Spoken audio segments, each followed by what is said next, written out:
ઘરની બહાર નીકળવું ને એટલે બિચારા બા મને રોજ કાજુ બદામ કિસમિસનો પ્રસાદ આપે ઠાકરજીનો. જય શ્રી કૃષ્ણ મારો દીકરો. મેં જય શ્રી કૃષ્ણ બા, હાલ ઠાકરજીનો હવેલીનો પ્રસાદ ખાતો જા, તારું સારું થાય. મેં વાંધો નહીં, લાવો બા. રોજ કાજુ બદામ કિસમિસ આપે ને એટલે મારથી એક દી થોડુંક એવું કહેવાય ગયું. મેં બા રોજ પ્રસાદ આપો છો ને તો થોડો ઘેરે લેતા જાવ ને. ઘેરે લેતી જાવ છું તો મેં કીધું ફળિયામાં છોકરાઓ બીજા રમતા હોય એને આપો ને બા. એને આપો છું તો મેં મારા દાદા બેઠા છે એને આપો, એને આપું છું. મેં તો થોડોક તમે ખાવ, હું ખાવાનું બચા, હું ખાવ જ છું પણ મારા મોટા દાંત નો નમળે તો આ ગલો ફેર ઓલો ગલો ફેર સેગળે રાખો, નો સવાય પછી તને આપી દઉં.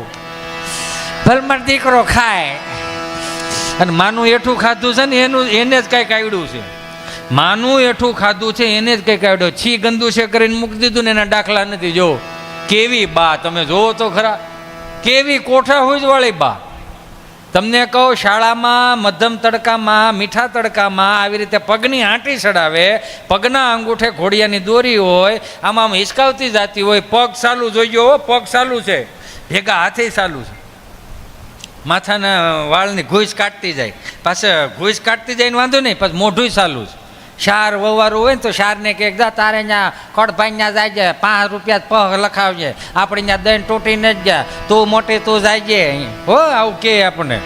એવું વવારું ને વ્યવહાર સમજાય, તારે આ વ્યવહાર કરવાનો, તારો ઓલો વ્યવહાર કરવાનો. પછી માથાની આમ જે દાંતિયામાં ઘૂસ નીકળ્યો ને ઘૂસની ફીંડલી વાળતા જાય, વાટકામ બોળતા જાય ને સાઈડમાં મૂકતા જાય.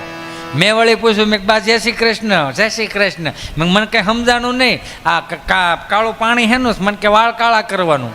મેં તો વાળ કાળા શું લેવાનું કરો? મને કે વાળ કાળા એટલા માટે કરવા પડે કે આ 70 વર્ષની છૂટ, હવે વાળ કાળા કરી તો ભોઠા ન પડી સમાજમાં. તમે પણ આ વાળ શું કામ કાળા કરો? આ ધોળા વાળ આમે કચરા વિયા જતા હોય, કાળા કરી 100 રૂપિયાનું 100 ગ્રામ વેચાઈ જાય. બોલો એને આવડે, આપણને ન આવડ્યું. આ પાછા દાદાય પાછા કઈ જેવા તેવા નહીં.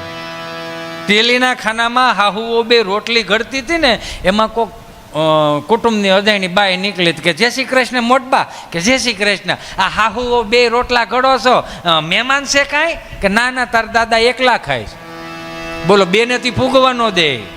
મોઢામાં રોટલા નાખે છે, કબાટમાં મૂકે છે, હળ જ નથી ઉજતી. ગાડાના ટાયર જેવા બહરાટી ઘીરે જાય છે. દાદા એવા હો, કુણી કુણી માખણ જેવી રોટલીઓ છાળી છાળી રોટલી ખાઈ જાય. તે ગામમાં કોઈક આની જો યુવાને છે, સરપંચ થયેલો કે અમારા ગામના દાદા આ 70 વર્ષે પસા રોટલા ખાઈ દે, તો આને આપણે આનું સન્માન કરવું જોઈએ. સ્નેહ મિલનમાં સન્માન રાખ્યું દાદાનું, તો સન્માનમાં પેપરમાં આપી દીધું કે અમારા ગામના દાદા 50 રોટલી ખાઈ જાય 70 વર્ષના. જેવું પેપરમાં આપ્યું ને તો અમારા ધારીમાં સર્કસ આવેલું, તે વાંચી ગયા. 70 વર્ષના દાદા 50 રોટલી ખાઈ જાય આ ઉંમરે, તો સર્કસમાં તો નમૂના હાલે બધાય. તો દાદાને પૂછતા આવ્યા કે હે દાદા તમે 50 રોટલી ખાઈ જાવ? ખાવા તો જોઈએ ને ઉંમર પ્રમાણે. તો કે બાપા એક કામ કરો ને, હું તમને રોજ 500 રૂપિયા આપું, તમારે ખાલી અમારે સર્કસમાં ખાવા જ આવવાનું, તમે જેમ ઘેરે ખાવ એમ ત્યાં ખાવાનું. તો કે ત્યાં શું કરવાનું? કાંઈ નહીં, ખાલી 100 તમારા નામની ટિકિટો વેચાય, ઓડિયન્સ ભરાઈ જાય. કે કાંઈ વાંધો નહીં, 500 રૂપિયા ખાઈ દે, ખૂટે નહીં મારો દીકરો. 10 વાગ્યાની ટિકિટો, દાદાના નામની છપાણી ટિકિટો વેચાઈ ગઈ, તમારી જેમ ઓડિયન્સ ભરાઈ ગયું. ઘેરે બેને પૂગવા ન દે. અહીંયા ઘડવાવાળા દાડિયા કીરા હો, 3 જણા. દાદો રોટલી ઉપર રોટલી બહરાટી કરે જાય, 50 રોટલીનો ટાર્ગેટ કર્યો. ઓડિયન્સ કે વાહ દાદા વાહ, શું વાત છે. ઓડિયન્સ હાઉસફુલ થઈ ગયું, મજા આવી ગઈ બધાને. દાદા સાઈડમાં વી ગયા એટલે ઓડિયન્સ વી ગયું. 10 વાગ્યાનો શો હાઉસફુલ ગયો, 11 વાગ્યાનો શો, દાદાના નામની ટિકિટો વેચાણી, ઘડવા વળ્યું મૂળ્યું ઘડવા, ઓડિયન્સ આખું ભરાઈ ગયું, તાળીઓ પાડે ને દાદાની એન્ટ્રી થઈ. 50 રોટલી ખાઈ ગઈ, વાહ વાહ દાદા વાહ. 10 વાગ્યાનો શો હાઉસફુલ, 11 વાગ્યાનો શો હાઉસફુલ, 12 વાગ્યાનો શો, દાદાના નામની ટિકિટો વેચાણી, ઓડિયન્સ ભરાઈ ગયું, ઘડવા વાળ્યું મૂળ્યું ઘડવા, દાદો ચડે નહીં. પરસેવો મીડો વળવા. મેનેજરને ગયા ક્યાં ને બોલાવો. રોટલા નથી ખાધા એટલે પબ્લિક આપણને મારશે. પછી કોકને પૂછ્યું કે દાદા એ તો સાયકલ લઈને વીએ ગયા, ક્યાં? તો કે ઘેરે. અરે કે એમ થોડું હાલે, 500 રૂપિયા દીધા. મેનેજર ઘેરે ગયા અને બા બિચારા બેઠા છે બાજુમાં, આવી રીતે આમાં હવા નાખે. થાકી ગયા હશો ને? ઠાકે હું બાપનું કપાળ ત્યાં ખાવાનું જ હતું. મેનેજર આવ્યો, દાદા આ નો હાલે. કેમ? તો કે તમે નોકરી ઉપર હતા, તો એ કે તમને 500 રૂપિયા હેના દઈશ, નોકરી ના દઈએ છીએ. તમે 10 વાગ્યાનો શો 11 વાગ્યાનો શો તમે કર્યો, પણ 12 વાગ્યાનો શો તમે અધૂરો મૂકીને આવી ગયા.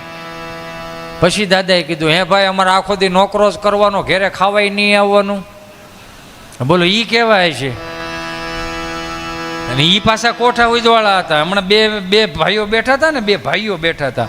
એક 15 વર્ષનો છોકરો ને 17 વર્ષનો છોકરો મોબાઈલમાં નકરી ગેમ રમે રાખે. અને દાદા આવીને કે જાતો છો જુવાન પાણી ભરતો આય. તો જુવાનને એમ કીધું ને પાણી ભરતો. છોકરો કે હા હું નહીં જાઉં, ખંભા ઉલાડ્યા. હા હું નહીં જાઉં, હા હું નહીં જાઉં ને. તો દાદાને ધ્રાસકો પડ્યો. અરે આને 15 વર્ષના કરી દીધા ખાલી ખંભા ઉલાડવા હાટું. આ હવા 2 વાહન હતા, મવડી નાખ્યા હોત ને, કરી નાખ્યું હોત ને તો ન નીકળત. પછી નાનો ભાઈ બોલ્યો, એ કે દાદા બાપુજી હા ચિંતા કરો માં, ભાઈ જે બોલ્યો છે તો આપણા જ ઘરનું સભ્ય. હવે બોલતા બોલાઈ ગયું. હવે તમે ઊભા થાવ, પાણી અરે જાઓ, પાણી પીતા હો ને મારે હાટું ભરતા હો. જેનો આખો ઘાણવો દાજી ગયા એનું કરો હું. આ રાઈડ એટલે નાખવી પડે. આ કંઈ ગૂગલ પે આપણી માં કંઈ હરાજ નથી કરવાના. ગૂગલ પે કરશે 150ની ચાઇનીઝ ભેળ જવા જ. રાઈડ એટલે નાખવી પડે ને. હે જે આનંદ જે મોજ આપણી અંદરથી આવે ને એ સાચી. હું તમને આપું એ ન હારે, એ ઘડી ભલકી જ આવે. નકર સનાતન સત્યની વાતો તો આપણી પાસે બહુ બધી પડી છે. એમાં મુંબઈ અમારો પ્રોગ્રામ હતો ને, તો 30-35 જણા ગુજરાતી ભાષાવાળા, 600-800 હિન્દી ભાષી. બાપજી કાંઈ પણ ગુજરાતી બોલું 30 એમ દે 600 ને ઉપર થઈ જાય. એટલે મેં આયોજકને પૂછ્યું, મેં કીધું શું છે બધું? મને કે બધા હિન્દી ભાષીવાળા છે, આપણું ગુજરાતી મગજમાં નહીં ઉતરે. પણ મેં કીધું આપણું મગજમાં ન ઉતરે, પણ કે કેવું જ ખરું ને. મેં છેલ્લી વાત કરીને મેં કીધું તો આપણે એ વાતને કરી નાખી. મને કે બધા હનીસિંગવાળા. મેં કીધું હનીસિંગવાળા તો અમે ડારાસિંગવાળા. એમ હામાં 4-5 ખારી સિંગવાળા હતા, વાંધો નહોતો આવતો. હલતા હતા તે ખબર પડતી ખારી સિંગવાળા જ છે આ. મેં કીધું એના રેપર સોંગ હોય તો અમારા રેપર સોંગ સાંભળો સૌરાષ્ટ્રના. કેવા? એક વાણી લઈને મારી વાણીને વિરામ આપે. હાંધા તોડિયા પંજરા વાળો હંકોળોથી વાગ છૂટી બાંગ બોલી ગામડામાં થિયા હંક બાંગ જાણે છૂટા જઈ જમુ જાળા બછૂટા પેનાંગ જાણે કટા આસમાન ખેતા ફૂટી જમી દાન જાળા પાળા બેગો વાળા ફલે કાળા વેરે જાગ્યા પાંડ વાળા રંગ કાળા રંગ તાળા ફૂલ ફજાળા ઉડેરાવા હે વાદળાના નોર ફાડે ફાડે તાળે બંદુ કાળી વાગરણ એકાના ધણકી કરી ઠણકી બાંગરા કડે ઠણકી જરદા કા ઉઠિયા જોદાર રણકી સિંધવારા ઠણકી ઉઠિયા રોગા ઠણકી મામલે હુરા કેર માર માર હનુમંત ગમવાને લંગડાળા જેમ હૈયા વેરી હુંદાવાળા જેમ તોડી આવી છે ઢોળે દીએ ગામડામાં લૂંટવાને પડે છે મારી ધામોરો લોચોને ખેરાય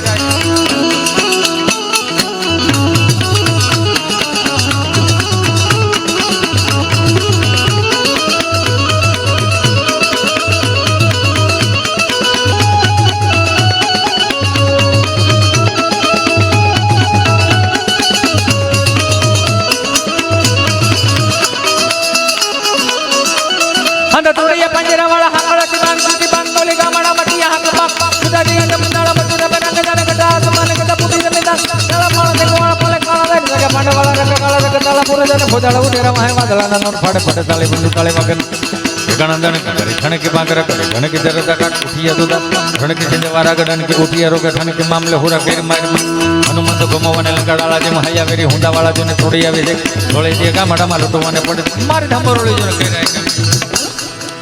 આ સફાકરું બોલ્યો ને તો હિન્દીમાં 5 જણા મને આવીને ચીઠી મોકલે મને કે કુછ સમજાય એસા બોલો. પછી મારે તો મને એમ થયું કે 2.5 કલાકથી હું બોલું ને તમને સમજાણું નહીં તો મને આમ કાપો તોય લોહી ન નીકળે.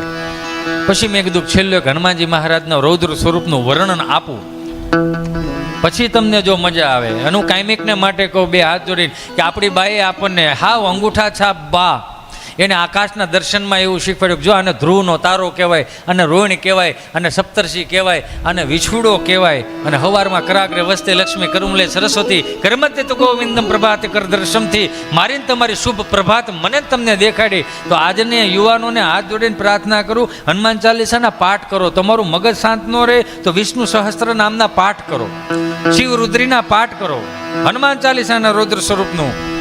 મેં કીધું આ ખબર નહીં કેમ ઉગે ને કોઈ ન ભોગે એટલે મેં હનુમાનજી મહારાજના રૌદ્ર સ્વરૂપનું વર્ણન કર્યું.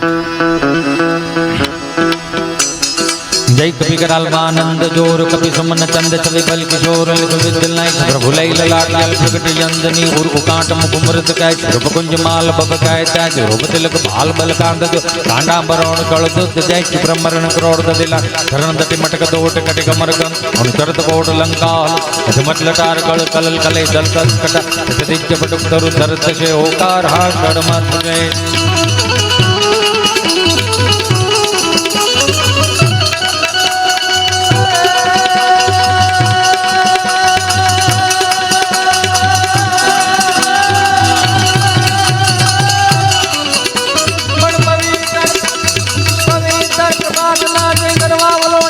રૂજતા દાંપત્ય ઉજળ પ્યાર દેખી હૃદયના દુઃખ રૂજતા. કેવું ગામડું આપણું ગોવિંદ કાકા. જેથી આલારામ નહોતા, ભોજલરામ ને જલારામ હતા તેદીની વાતો. આલારામ નહીં. બણજો ને પવિત્ર પ્રભાત ના જય ગરવા વલોણા ગુંજતા દાંપત્ય ઉજ્જવળ પ્યાર દેખી હૃદયના દુઃખ રૂજતા. આયા ગયા ઈ હેત ગુણ અને ખાલી રહ્યા છે ખોળિયા. હે શંકર ઉમાના સાહેબા કર મેર દાદા ભોળિયા. પવિત્ર પ્રભાતના જે ગરવા વલોણા ગુંજતા, સાયગમ થતું, સાયગમ વી ગયું, વલોણા આવ્યા. હવે પાછું આ ઓલા જીમમાં ને મામા મમ્મીડું પાછું થાવ. જીમમાં જવાનું બંધ કર્યું એટલે જીમના સંશોધન થયા. સહજ જ છે ને. હું તો એમ કહું આપણા વડીલો આટલા બધા મજબૂત એટલા માટે કે મેં એવું સાંભળ્યું હતું ગોવિંદ, કદાચ હું ખોટો ન હોતો મને માફ કરજો.